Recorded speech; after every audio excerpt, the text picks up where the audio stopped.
I now call upon the Minister for Education, the Honourable Aseri Radrodro, to take the floor. The floor is yours, sir.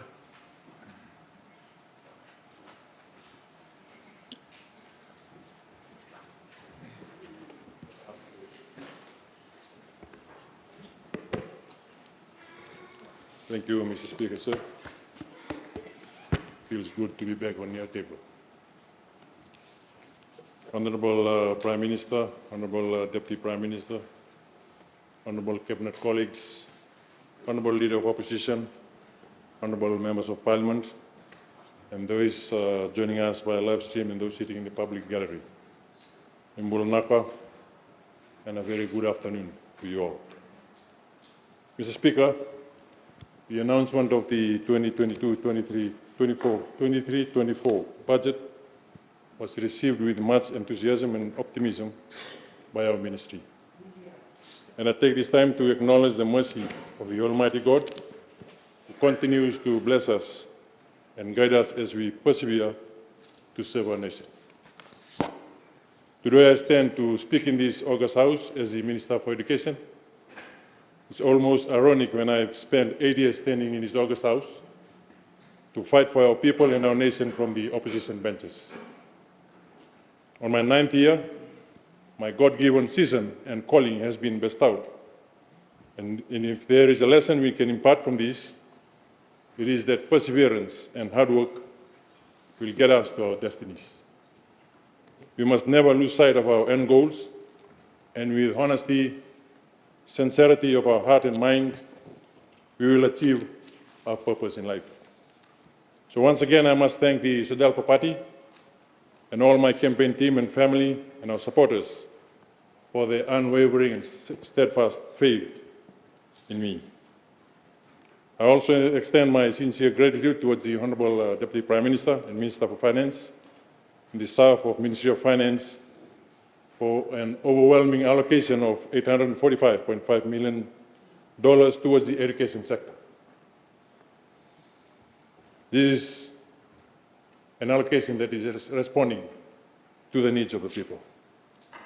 Of this, the following was allocated: to the Ministry of Education, $505.3 million, Higher Education Institute, $103 million, TELS, $148 million, Back to School, $45 million, DFET, $30 million, and ongoing rehabilitation and construction of schools and public buildings, $12 million. This was an increase of $132 million from last year's allocation. The budget allocation is a result of extensive and competitive submissions made by the respective ministries.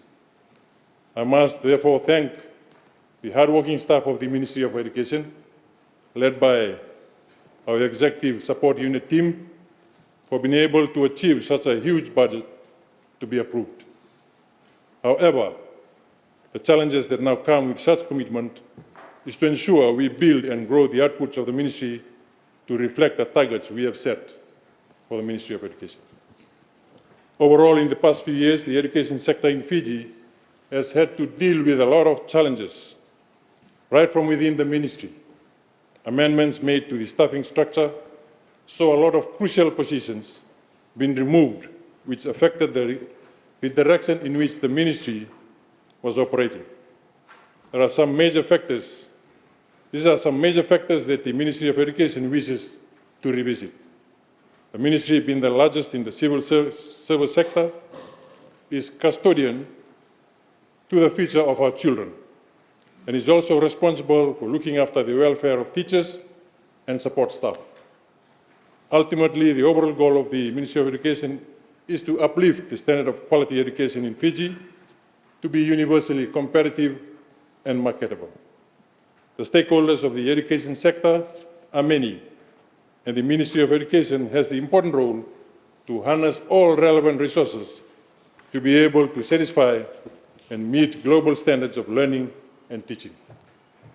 As a result, the Ministry of Education is one of its major important agendas for the 23-24 budget embarked on a 4-day workshop which involved all critical senior officials of the Ministry of Education, where the strategic direction of the ministry was charted to achieve a strategic plan which will be used for the next 5 years.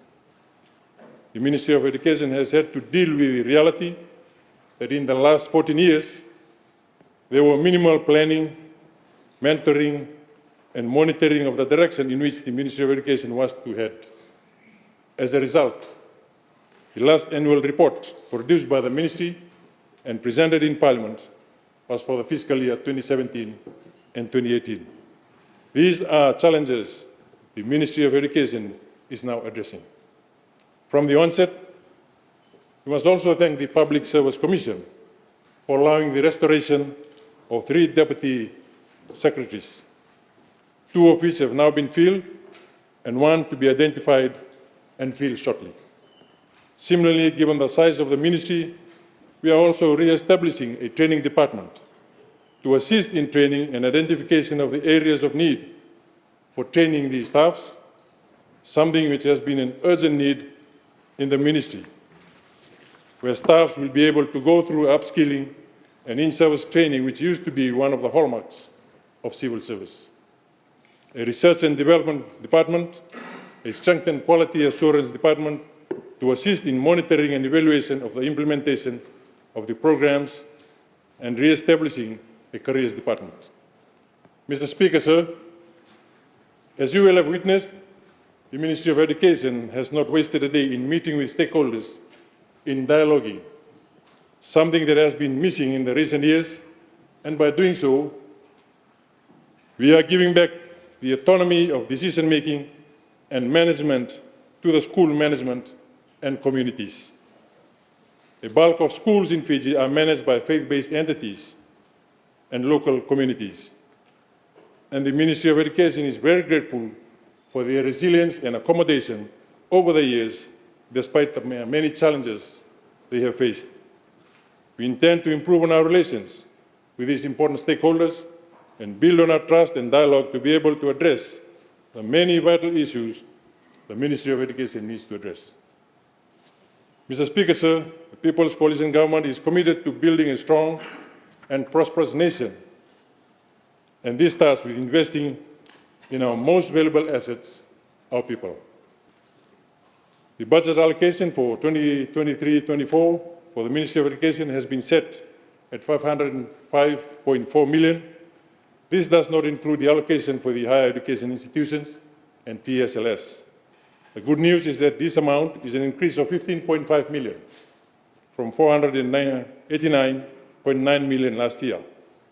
The increased allocation is targeting the strengthening of TVET, revision and improvement of academic curriculum, re-establishment of career section which could guide and provide the important role of career planning and advocacy for students through career expos, etc.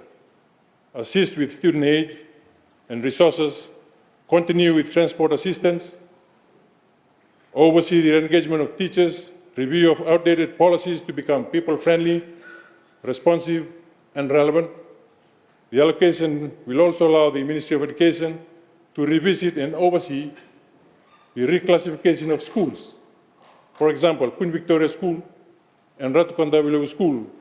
Recent years, the 2 schools have been downgraded from large to medium-based on unrealistic criteria. The difference between large and medium schools is salaries and workload of staff. First, the school roles were used as a criteria to determine the classification of school. Then that changed to the number of teachers a school has. By reclassifying some of these major boarding schools, teachers had to endure more work without proper compensation because they did not take into account the after-hours work demanded to look after boarders and etc. Naturally, we can expect a lot of frustrations and demoralized staff, which the Ministry of Education will now address and correct. The MOE is aware that the solution to rural to urban drift lies partly in reclassifying rural, remote, and maritime schools to become medium or large schools, for instances. As part of the changes to be considered, the Ministry of Education will discuss with the teacher unions that each teacher must be able to get a tour stint in a rural or maritime school during their career term. Mr. Speaker, sir, in recent days, the Office of the Minister was requested to provide boats to students in Malacca Island District School and was also engaged in the commissioning of solar power to be used in schools in the islands of Benga and Anuda. Such attention to the needs of schools that are often forgotten is part of the Ministry of Education direction for the holistic provision of equitable access for inclusive education. Mr. Speaker, sir, there is no doubt that while our children are at the heart of learning, our teachers are the ones who are the key instruments in shaping and molding these children. Equally important are the roles of the non-teaching staff who ensure that these teachers are supported in their service delivery in the schools. It is vital that the teachers as well as the non-teaching staff are given their dues and their welfare is also prioritized.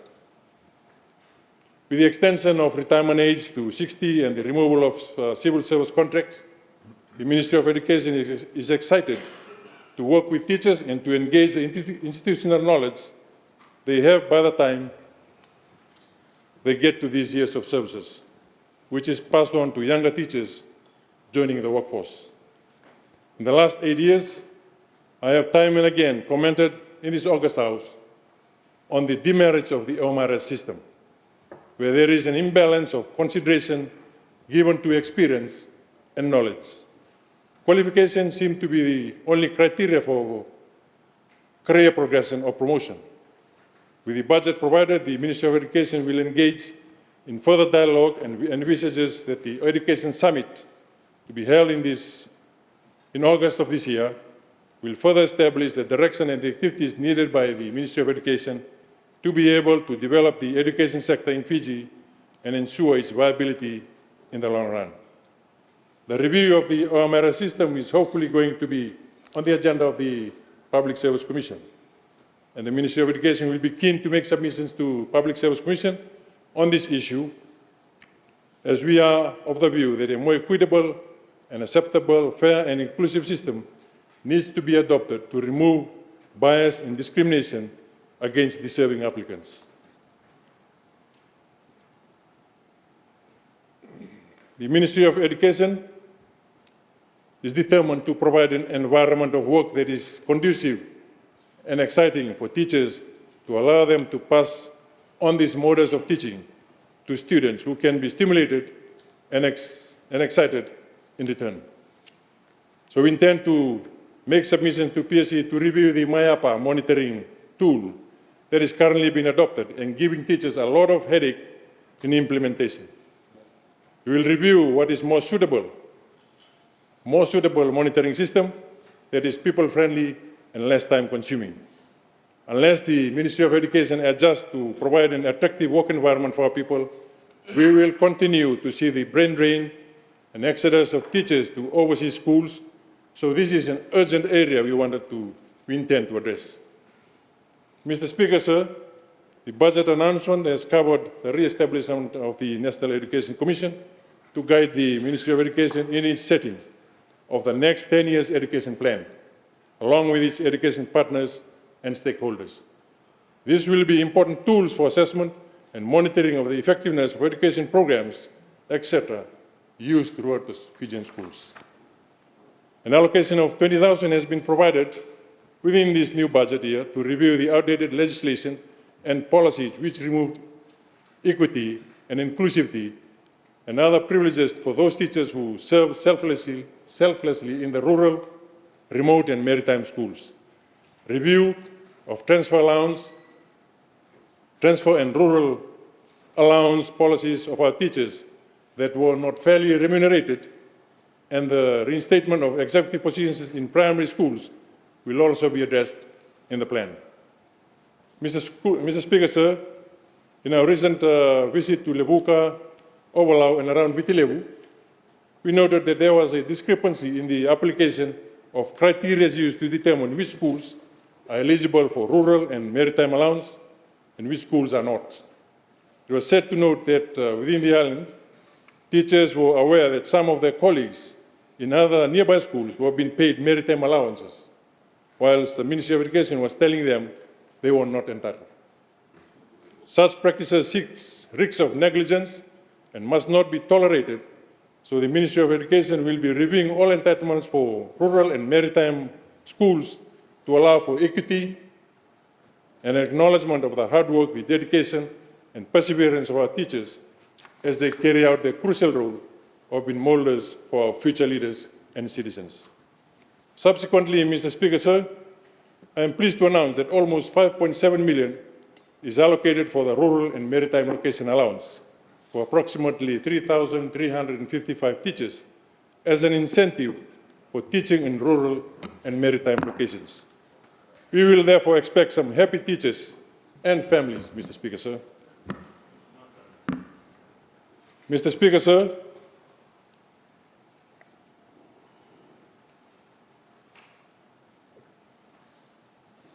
we will also work to confirm around 1,781 acting appointments for heads of departments, heads of school, APs, acting head teachers, VPs in various schools in which teachers acted all these years, Mr. Speaker. At this juncture, I wish to thank all teachers who served faithfully and have either migrated, retired, and passed on without being rightly remunerated. Boggles the mind how the former Minister for Education and Human Resource Executives of Ministry of Education allowed such cruelty to exist, whereby some teachers acted as heads of departments or heads of school for as long as 10 to 12 years or more. Shocking is to say the least, and deplorable human resource practices, Mr. Speaker, sir. If it is any consolation to all the woes the Ministry of Education has had to endure for this financial year, the Ministry has provided a sum of 8.9 million for the salary upgrades of our teachers, a total of 1,295 in-service teachers who have been upgraded, who have upgraded their qualification to relevant undergraduate degree will be moved to Band F, Step 3, around over 26,000 from 22,000, Band F, Step 1. So far, the Ministry has processed the qualification upgrade of 139 teachers. These numbers are expected to increase as universities hold their graduation later in the year and next year. Mr. Speaker, sir, more than 100 million of the 505 million is to cater for free education grants and the transport assistance for our ECE, primary and secondary students. The current policy for transport assistance for school students allow for students whose parents' combined income is $16,000 or less the opportunity to utilize the transport assistance. For the 2023, 193 students have been assisted with this. 33.3 million has been allocated for these purposes for this financial year. What we would like to see is that the bus and transport providers, whilst receiving this income from the much needed services, to ensure their buses or transport is safe and of the highest standards as part of their duty of care to their passengers. The recent bus accidents involving students from Delana Primary School and other isolated cases around Fiji has raised serious concerns for the Ministry of Education, and shortly the Ministry of Education intends to hold discussions with the public transport providers to gauge the kind of services being provided and ensure the Ministry of Education gets its money's worth and student lives are prioritized for safety purposes. Mr. Speaker, sir, the Ministry of Education is in the process of strengthening its staffing in the Asset Management Unit Department, which will be responsible for all the capital projects of the Ministry. The Ministry of Education has commenced with the clearing works towards the reconstruction of the Ndenge Hostel.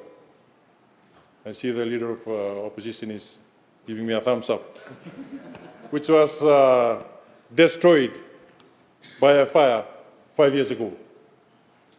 The MOE, through the AMU department, is also working on the technical scoping of the recently destroyed Sukuna House hostel.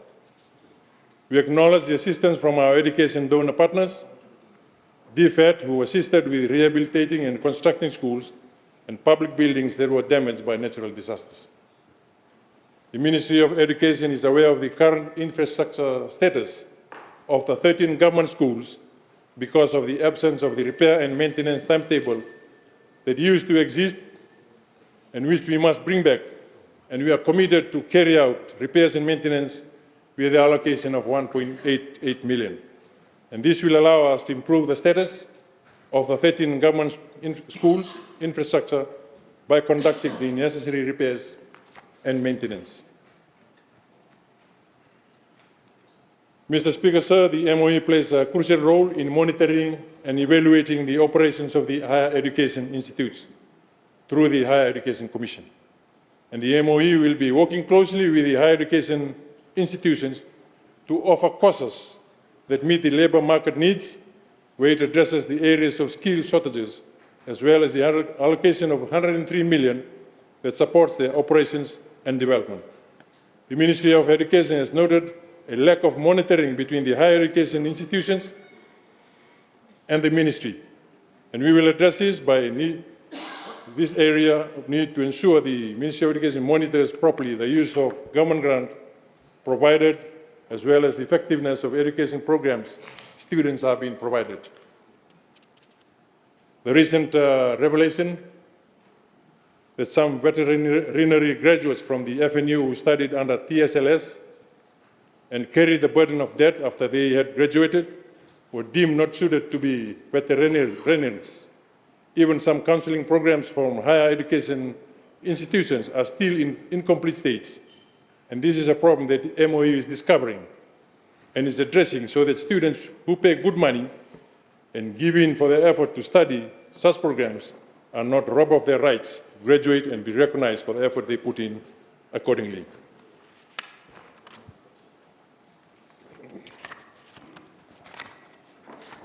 Mr. Speaker, sir, perhaps one of the most monumental decisions by this government in this budget is the tuition-only hardship assistance scheme for private students, which is a new scheme aimed to assist students enrolled in degree programs from second year onwards, with a grade point average of 65%.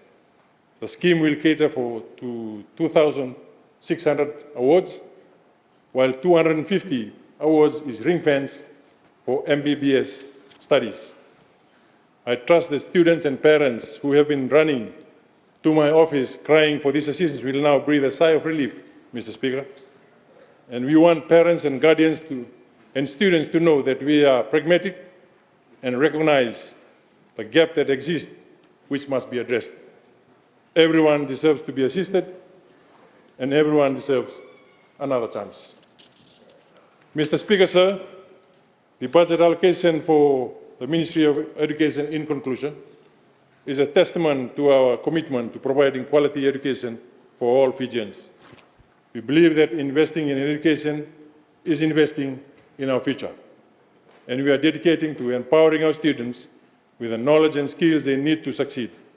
We will continue to work tirelessly to improve the educational landscape in Fiji, ensuring that every child has the opportunity to reach their full potential.